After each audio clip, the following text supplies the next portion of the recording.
What's up, everyone? Today we are talking about something that seemed impossible just a few years ago. Linux gaming has finally crossed the threshold that many thought we would never see, and with Windows 10 reaching end of life, the timing wouldn't be more perfect.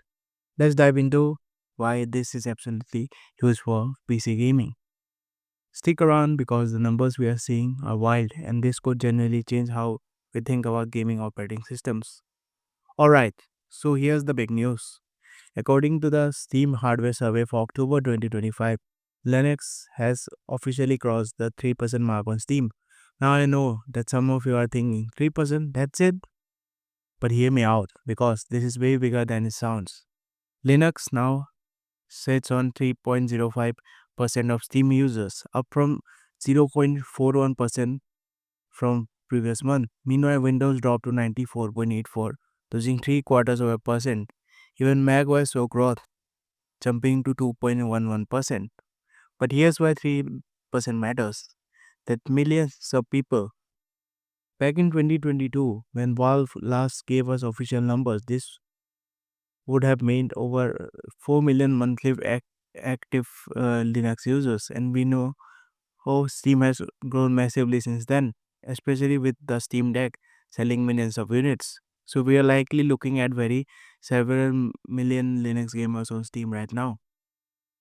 And if you look at the trend line, it's not slowing down. This has been a steady, consistent climb, especially accelerating after the Steam Deck launch. We are not talking about a random spike, this is sustained growth. Now, we can't talk about this without addressing the elephant in the room, the Steam Deck.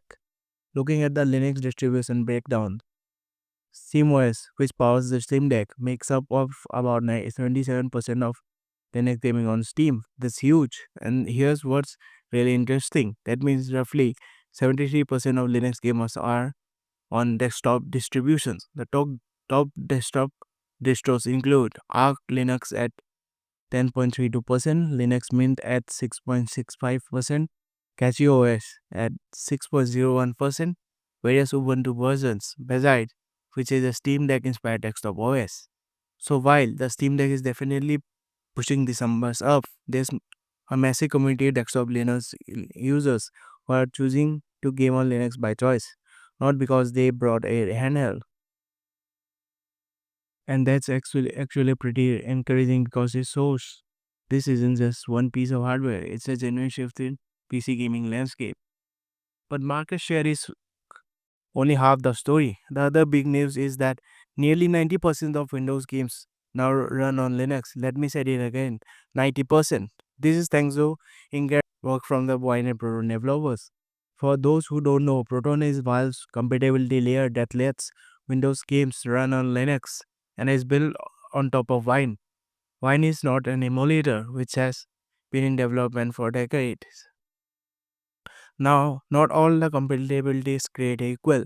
The data from ProtonDB breaks it down into 5 categories. Platinum, the games that run perfectly right after the box. No tweaking needed.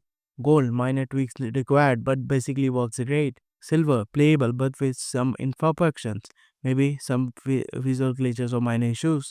Bronze, technically runs but has significant problems. Broke, doesn't launch at all.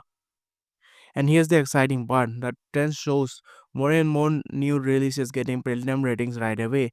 Developers are starting to test on Linux or at least on Steam Deck, which means compatibility is being baked in from day one for many titles. Now, is it perfect? No, some games still don't work, particularly those with kernel level anti cheat, like some competitive shooters, and some developers just don't seem to care about Linux support. And for vast majority of games, especially single titles, you are good to go. So why is this all happening now? Well, timing is everything, and we are at the perfect convergence of factors. First, Windows 10 is reaching end of life. Microsoft is pushing Windows 11 hard, and not everyone is happy about the hardware requirements, the UI changes, or some of the more controversial decisions Microsoft has been making. Second, the Steam Deck proved that Linux gaming is actually works. Millions of people are playing their Steam libraries on a Linux device that most don't even realize it or care. It just works. Third, Proton keeps getting better. Game competitive that would have required hours of time in the commands 5 years ago now just works with a checkbox in the Steam. Fourth, hardware support is improving. AMD in particular has excellent Linux drivers, and even Nvidia has been stepping up their game. And here's the thing, as more people use Linux for gaming, more developers will care about supporting it. As more developers supported it, more people will try it. It's a positive feedback loop, and we might be hitting the critical mass where it becomes self-sustaining. So, what does the future look like? Well, there are rumors about Steam Frame, a potential VR headset from Valve running SteamOS.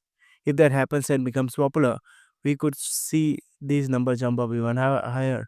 Some in the company think 5% is the magic number, the point where a hardware manufacturer will start supporting Linux as a rule rather than an exception, and where you can buy a gaming peripheral and just spec it to work on Linux without checking compatibility first. And for game developers, if Linux gamers represent 5% or more of the market, that's harder to ignore from a business perspective. There's potential millions of revenue you are leaving on the table if you actively block Linux support.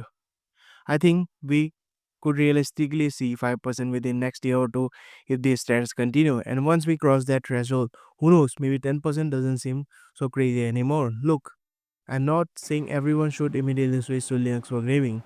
Windows is still the widest compatibility, the most straightforward experience, and if you are playing competitive game with aggressive anti-cheat, you have no you might not have a chance. But Linux gaming is no longer the janky experimental thing it was 5 years ago. For many people, especially those frustrated with Windows 11, those who value privacy and control over their system, or those who to just try something different, Linux is a generally viable option for gaming. So, what do you think? Are you considering Linux for gaming? Are you already a Linux gamer? Let me know in the comments what your experience has been like. And if you found this video helpful, hit the like button and subscribe. PC Tech Breakdown. Thanks for watching, and I will see you in the next one. Game on.